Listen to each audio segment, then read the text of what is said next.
Nota interesante. Comenzamos hace hoy 4 semanas hablando de esto. Empezamos hablando sobre la restauración, de volver algo al principio. Cuando hacemos recurrencia y hemos dicho esto, pues tenemos que reiterarlo para poder refrescar el pensamiento de todos nosotros y hasta lo que hemos hasta aquí compartido. Hablamos de que para poder restaurar algo es porque ese algo pudo haberse sido quebrantado, había desgastado, había perdido la efectividad. Eso como de repente usted tiene una tijera, la tijera te la usa para cortar sus telas, si es ¿verdad? Un modista o modista, un sastre, le afila, le da filo a la tijera para que pueda cortar precisamente las cosas. No sé si a usted, pero los varones nos pasa mucho cuando vamos al peluquero y la tijera del peluquero está embotada, los alones de pelo que nos da no son fáciles, ¿verdad? Hay que restaurar el filo de la tijera para que nos pueda cortar el pelo sin hacernos daño, que nos abra el pelo y molesta, en el caso. Entonces, eso habla ¿verdad? De ese gran programa. Y decíamos que la restauración tiene que ser muchas veces física, pero igual puede ser espiritual. Segunda carta de los Corintios, capítulo 7, verso 1, el apóstol Pablo dice: limpiémonos pues de toda contaminación de carne y de espíritu. Lo que está apuntando entonces es que esto puede marcar de manera muy significativa la necesidad de que se produzca una restauración o como diríamos, una fisura o digamos una extirpación de algo que se haya pegado, adherido a parte del alma y del espíritu. Pero bueno, hablamos de esto, hablamos también en la segunda etapa de las características de un restaurador. Mencionamos dentro de ello la parte de la empatía que debe manejar, de cómo debe estar conectado a la persona, debe tener obviamente experiencias para tener los conocimientos del lugar que demanden el que así sea o así se produzca para no generarle más daño a la persona que está siendo restaurada. Pero ya en la semana pasada estuvimos hablando de las evidencias de un restaurador. Hablamos y señalamos los puntos aquellos que deben necesariamente establecerse para que se produzca la restauración o la devolución a la efectividad de las cosas. Freud decía que había que tener un reconocimiento, aceptación y una propagación, una verbalización, una confesión de la situación vivida para que la catarsis o el catartizo o restauración, que es la misma palabra pero en español, se produzca. Para ello se hace ¿verdad? Algún tipo de terapias, algunos ejercicios. E igual mencionamos que lo que Freud decía estaba bien, pero si no se corría a buscar la ayuda, si realmente podía quedar en el mismo punto. Y habíamos hecho alguna nota referenciando a un caso suscitado aquí en el país de alguien que aceptó que había cometido un hecho, lo reconoció, lo confesó, pero se suicidó. O sea, diciendo con esto que al principio el freudiano era bueno, pero no era suficiente. Entonces, hoy quisiéramos ¿verdad? Cerrar ya en el ejercicio de lo que hemos apuntado, haciendo la línea transversal a todo lo tratado, el lugar e instrumento de restauración. Obviamente queremos ¿verdad? Apuntar esto allí. Vuelvo y me remito una vez más a Gálatas 6.1, que sé que bien lo saben ustedes. Hermanos, si alguno fuere sorprendido en alguna falta, ustedes que son espirituales, restáurenle con espíritu de mansedumbre, considerándose a ustedes mismos, no sea que ustedes también sean tentados. Ahí básicamente hemos estado haciendo aporte o apuntes sobre este hecho para poder manejar lo que es el orden del concepto de todo lo que Pablo ha estado apuntando en el orden del ejercicio moral, porque ya recordamos que la iglesia estaba generada, la iglesia de Gálatas estaban filtrándose dos problemas mayúsculos allí. Uno, las falsas enseñanzas, aquí en el capítulo 1 donde Pablo habla, verso 10 en adelante, sobre que si alguno le va a predicar un evangelio diferente al que tú has sido enseñado, pues sea anatema, ya sea maldito. Que ni aún él mismo pueda enseñarle algo diferente, un ángel del cielo, y empezó a señalar por allí, no se le reciba ni siquiera de la bienvenida. Pero luego empieza a hablar dentro de los conflictos de orden moral que la iglesia estaba suscitando, y estos conflictos morales pues apuntaban a direcciones muy fundamentales, lo que la tiene que hacer en el capítulo 5, versos 9 en adelante, que manifiestas son las obras de la carne, que son, ya ustedes saben, fornicación, adulterio, etc. Usted lo menciona, todo está allá. Pero en el verso 23 se hace una nota puntual, en el verso 22 para ser específico, y más el fruto del Espíritu. O sea, frente a todo aquello, él dice más el fruto del Espíritu. Frente a todo lo que está suscitando allí, el fruto del Espíritu. Ahora, ¿verdad? Haciendo nota con esto para poder conectar lo que pudiera suceder, ya señalamos, de que un hermano pudiera en algún momento eventual, quizás de volverse a esa naturaleza, pues hay que reconectarlo con ese fruto, con esa manifestación del fruto del Espíritu llamado mansedumbre. Ahora, pensemos en lugar. Para hacernos, ¿verdad?, nota de lo que tiene que ver con este caso, me ubico en aquel momento en el que estábamos haciendo el bautismo. Ustedes lo recordarán algunos que estuvieron en aquella oportunidad. Estamos allí en el parque del Cachón de la Rubia. Estábamos haciendo un ejercicio bautismal. Nos reunimos cerca de 5 a 6 iglesias ese día, pastores haciendo bautismos también. Los pastores nos quedamos socializando, compartiendo un poquito allí, ¿verdad?, el relax. Mientras nuestros jóvenes, algunos se echaron al agua, se empezaron a bañar, compartimos el almuerzo. Pero uno de los chicos quiso impresionar tal vez a una niña, tal vez le agradó algo, se sintió, ¿verdad?, cierta motivación y quiso hacer una pirueta que usted recordará. La clavícula salió de alto. Y uno de los bañistas, o los que estaban allí excursionando también en el ejercicio bautismal, el médico, una colega locutora nuestra, yo le digo: mira, Karina, ¿tú crees que se puede hacer algo ya que tú eres médico? Me dice: sí, yo soy médico, pero no ortopeda. Llévenlo al ortopeda. Recordamos que se salió con el muchacho corriendo. Yo sé que usted recuerda, lo llevaron hasta la Contreras, lo que es seguro que le dieron un alón para poder ajustar la clavícula en su lugar, y allá para acá vino vendado. Lo que significa que el lugar de la restauración no puede ser cualquiera. El lugar de la restauración igual tiene que ser desarrollado. La restauración tiene que ser en un lugar específico y con una persona con las calidades y capacidades para poder realizar esta restauración. ¿Usted está aquí? O sea, es importante que nosotros manejemos y validemos esto, porque en la medida que avanzan los días, en la medida que van pasando los acontecimientos en el orden de nuestras vidas, precisa, demanda, urge el que entendamos que hay que producir restauración.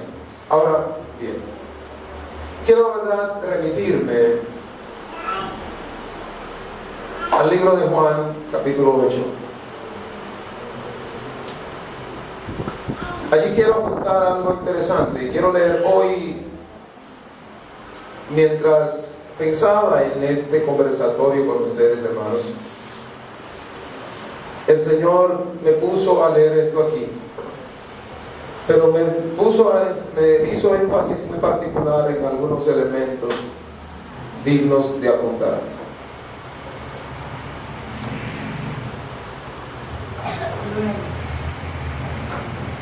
¿Llegaron ahí?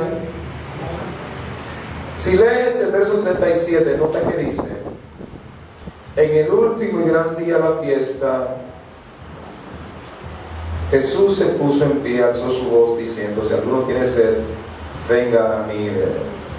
Si esa era la fiesta de los tabernáculos, obviamente había en Jerusalén para ese momento mucha gente, ¿verdad? Había mucha gente.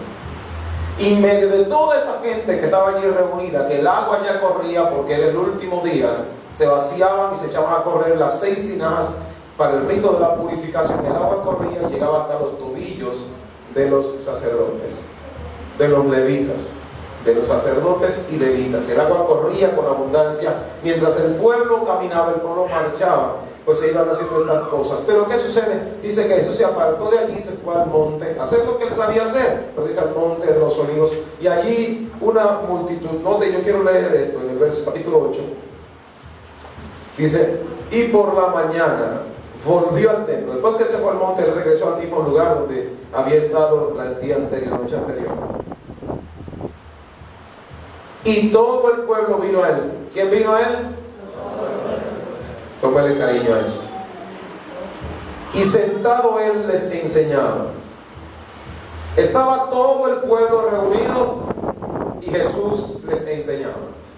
El mismo que había dicho en la noche anterior, ya en la parte conclusiva, 5 tandas de la carne: si alguno tiene sed, venga a mí y beba. Estaba todo el pueblo allí reunido. Ahora está todo el pueblo reunido en el mismo lugar. Él volvió todo el pueblo. Parecía ser como que no había cerrado completamente esta fiesta entre ellos. Pero dice que vinieron los fariseos, verso 3, vinieron los escribas y los fariseos y le trajeron a una mujer sorprendida en adulterio, y poniéndola en medio le dijeron: maestro, esta mujer ha sido sorprendida en el acto mismo de adulterio. Y en la ley Moisés nos mandó a predicar a tales mujeres. Y tú, pues, ¿qué dices? Esto decían solo intentando tentarlo. Nota el punto donde quiero llevar. La mujer no fue llevada a cualquier sitio, fue llevada al templo. Ahora, pregunto yo a usted y usted me contesta, ¿era el templo que había que llevarla? No.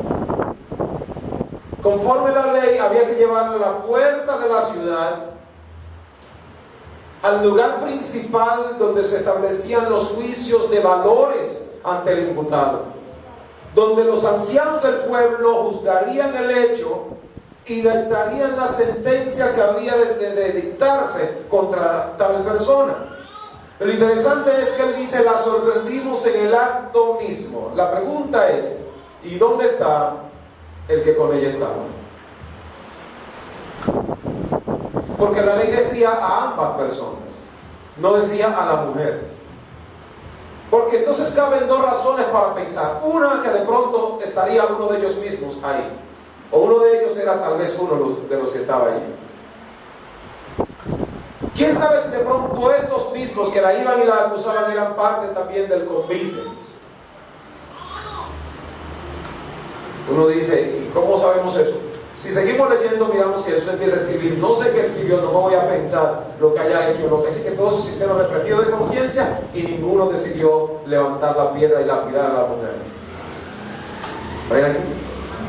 Otra de las razones que se establecen los historiadores en el orden particular, que pudo haber sido un ciudadano romano, y como el ciudadano romano no estaba, ¿verdad?, en una jurisdicción, por consecuencia de causa, no podía morir apedreado, ni mucho menos enjuiciado en una tierra que no fuera la suya.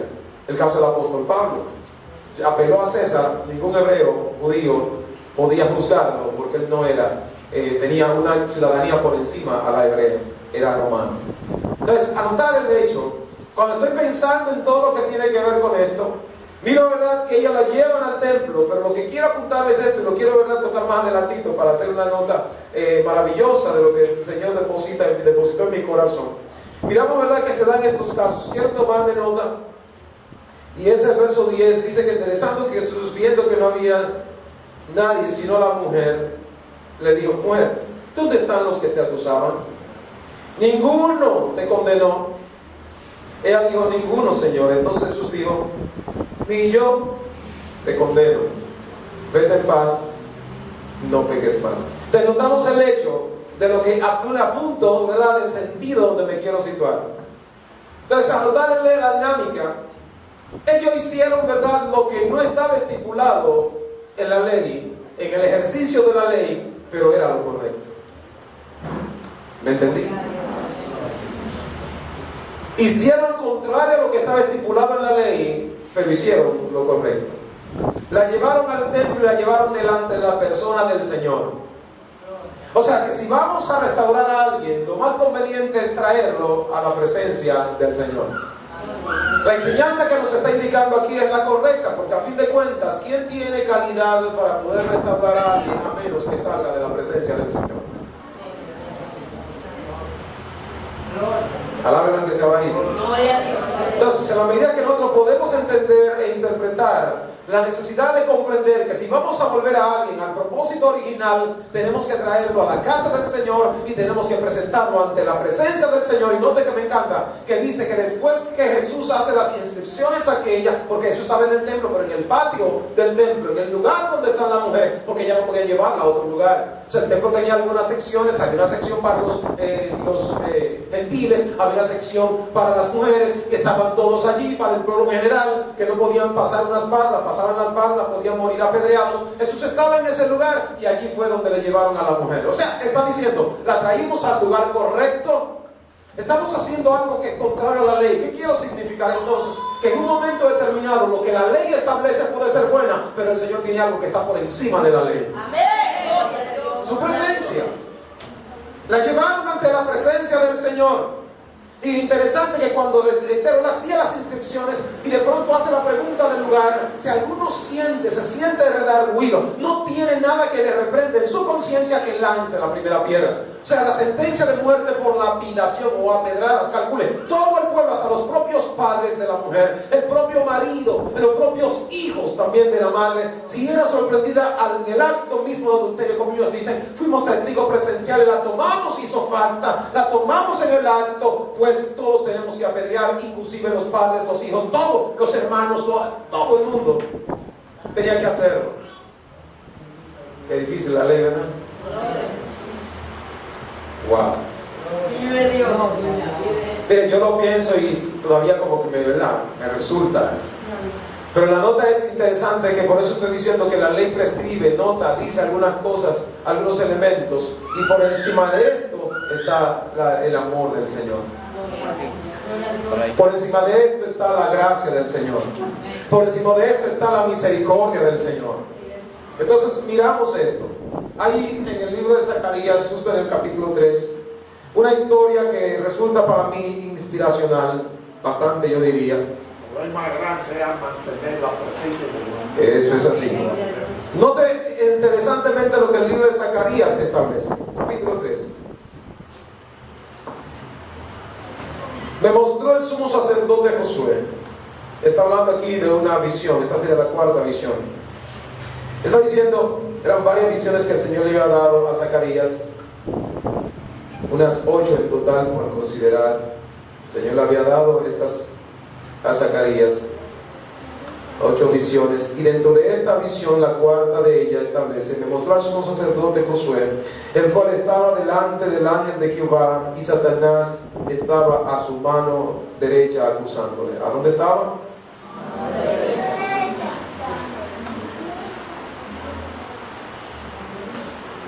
Usted está tomando lo que estoy diciendo, lo que Dios está diciéndonos esta mañana. Si vamos al Salmo 109, verso 6, David hace una nota allí interesante también. Justamente donde debía colocarse, que iba a ser la parte acusadora, a la derecha. Iba a colocarse en ese lugar para poder desde allí señalar, presentar las evidencias, presentar los argumentos que validen, ¿verdad?, que demuestren la culpabilidad del imputado, y éste sea entonces condenado. Y Satanás estaba en el lado derecho. Estaba en el lado derecho, a la derecha de donde estaba el acusado. Y estaba diciendo entonces que él era culpable. Pero mientras tanto está Satanás elevando los argumentos, presentando el acusador, ¿verdad?, era como el fiscal. Satanás era el fiscal, bien, era el fiscal, sí, que se hacía, ¿verdad?, el acusador de este individuo, de este sumo sacerdote. Le está presentando todos los argumentos a Jehová, diciendo: este individuo tiene razones para ser condenado.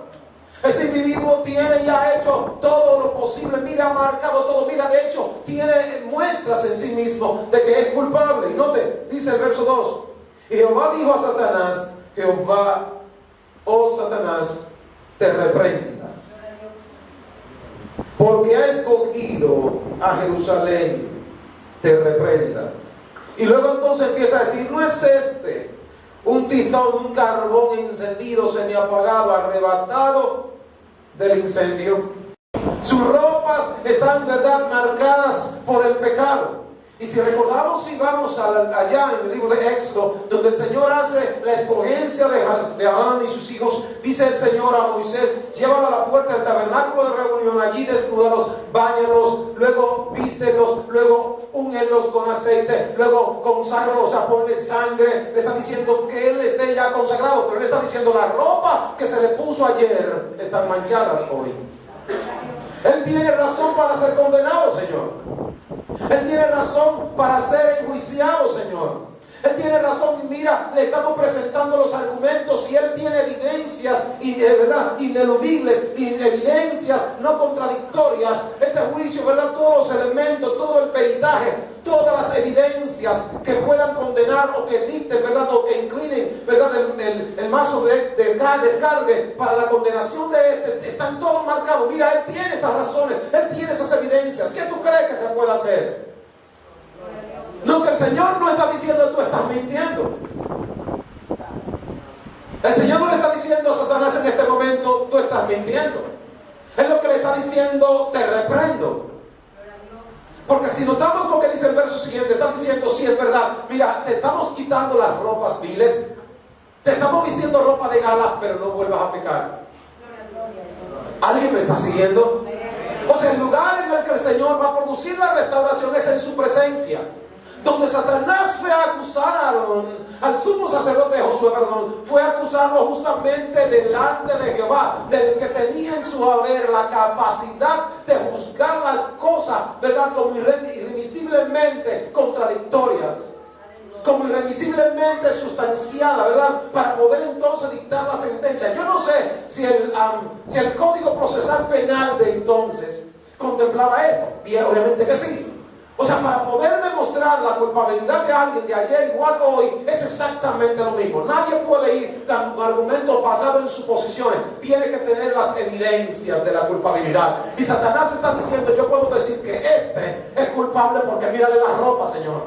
Mira, sus ropas están manchadas. Mira, sus ropas están sucias, sus ropas están viles. Aleluya. ¿Alguien me puede seguir? Pero entonces, estando en la parte derecha, Satanás, hay un momento en el que, como dice Apocalipsis, reitero, capítulo 12, verso 10, está diciendo que el que acusaba a los hermanos ya fue arrojado del cielo, ya no hay quien lo acuse. ¿Sabe entonces qué sucedió cuando Satanás fue destronado del cielo? ¿Sabe usted qué sucedió? Déjeme que le recuerde. La Biblia dice que Cristo está sentado ¿dónde? ¿A dónde? Por favor, no lo estoy escuchando. ¿Dónde? A la derecha del Padre. Le pregunto yo, ahora ¿quién acusa? ¿Quién tiene la capacidad para poder juzgar? Dice el texto aquí que el lugar en el que el Señor restauró al sumo sacerdote fue en su presencia. Alabado sea el Señor. El lugar en el que el Señor restauró la vida de este hombre fue justamente en su presencia. Yo quiero que entiendas esto, porque estamos hablando del sacerdote. Y note usted, ¿quién no es sacerdote en este lugar? ¿Quién no es sacerdote en este lugar? Ahora pregunto, ¿cuáles son sacerdotes en este lugar? 7. ¿Cuáles son sacerdotes?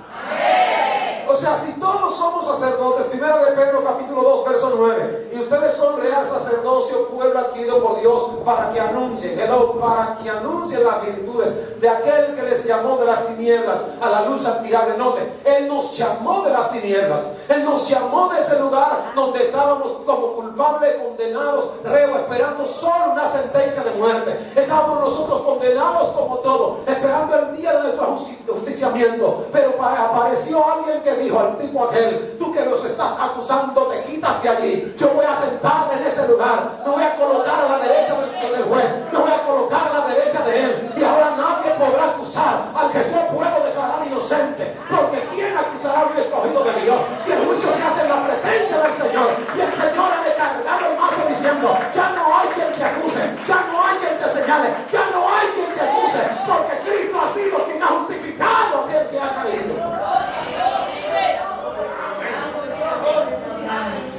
Entonces, hasta entender lo siguiente, la relevancia y la importancia de llevarlo a la presencia del Señor, la relevancia e importancia mayúscula de colocarlo allí. Notamos entonces que dice, el ángel, y habló al ángel, leo que le quitará y se pusieran ropas de galas. El verso 5 dice, después dijo, pongan mitra limpia sobre su cabeza. Y le pusieron una mitra limpia sobre su cabeza y le vistieron las ropas, y el ángel de Jehová estaba de pie. Y el ángel de Jehová amonestó a Josué diciendo, así dice Jehová de los ejércitos, si anduvieres en mis caminos y si guardares mis ordenanzas, también tú gobernarás mi casa, también guardarás mis atrios entre estos que están aquí, te daré un lugar. Note lo que está señalando. Él no le está diciendo, eres inocente. Es lo que está diciendo, yo te quité la culpa ya. Ahora, lo que estoy esperando que bien hagas es que entiendas la oportunidad gloriosa que te estoy dando. Que entiendas el momento precioso que estás recibiendo. Que entiendas la gracia especial que estoy activando a tu favor. Que entiendas que en mi presencia hay seguridad de restauración para colocarte y volverte al propósito por el cual yo te concebí.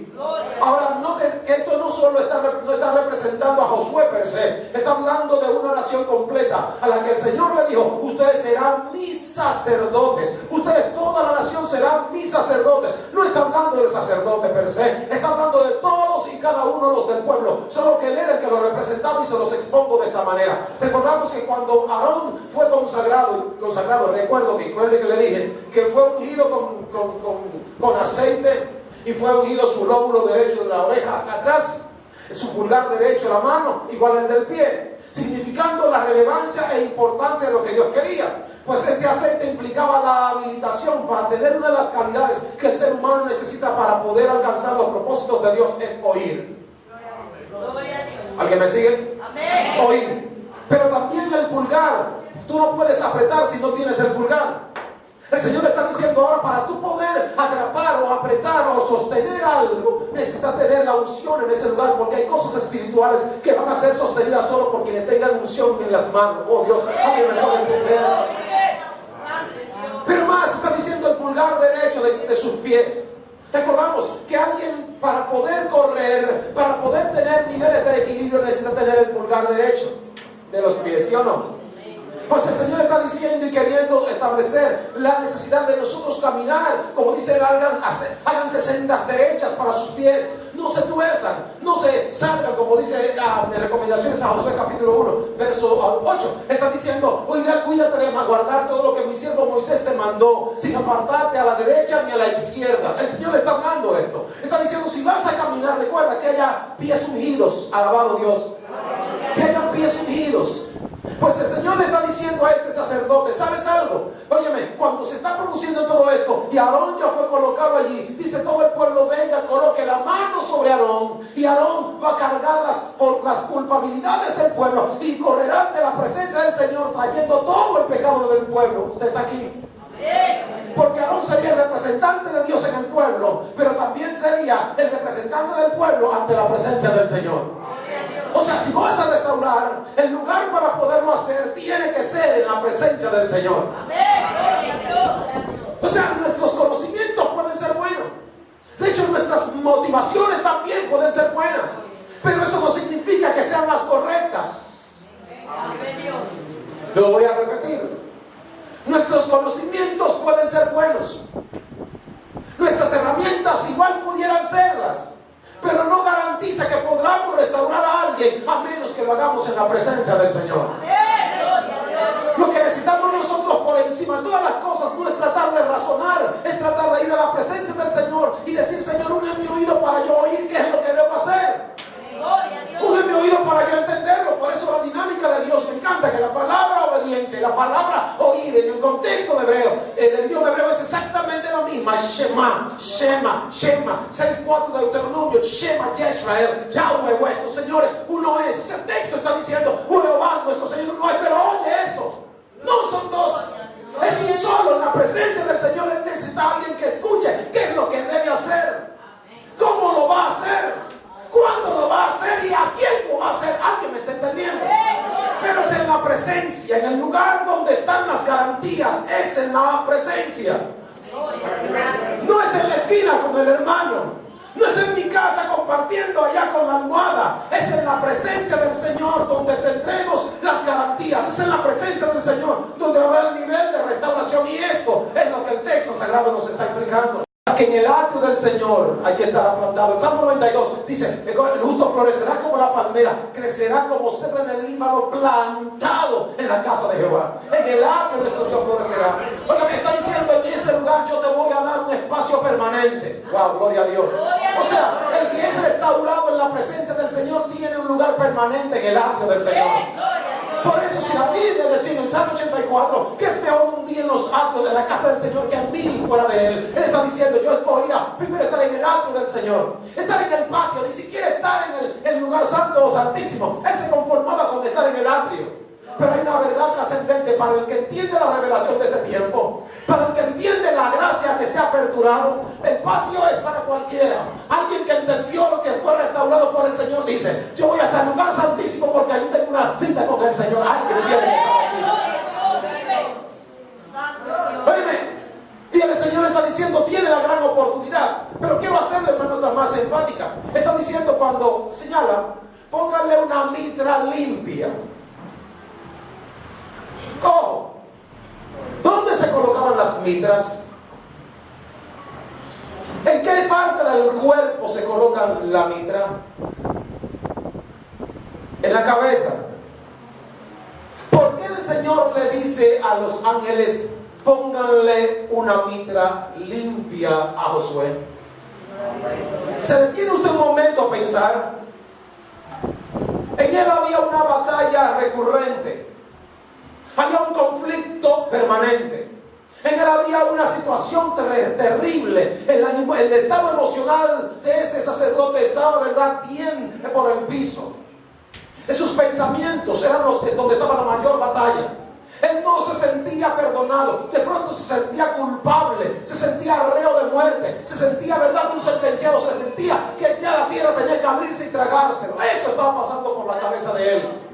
Pero el Señor está diciendo: pónganle una mitra limpia sobre su cabeza. Pónganle algo que le haga entender, que le haga reconocer que esos pensamientos ya hay que llevarlos cautivos y someterlos a la obediencia a Cristo, que fue quien ya dictó la sentencia, y es: no eres culpable, yo cargué tus culpas. Ahora note más. Otra de las cosas que se hacía luego de colocarle la mitra sobre la cabeza al sacerdote era ponerle una tiara. Esa tiara o esa corona o ese emblema sobre su frente. Para el contexto del idioma hebreo, la palabra expresada allí era Kadosh Kadosh Yahweh, o sea, santidad a Jehová. El Señor está diciendo: a partir de este momento, todo el pensamiento que había en tu vida, que te conectaba a una vida vil, ya va a desaparecer, porque a partir de este momento, sobre tu pensamiento quedará enclavada una sola expresión: santidad a Jehová, santidad a Jehová, santidad al Rey, pero en la presencia del Señor.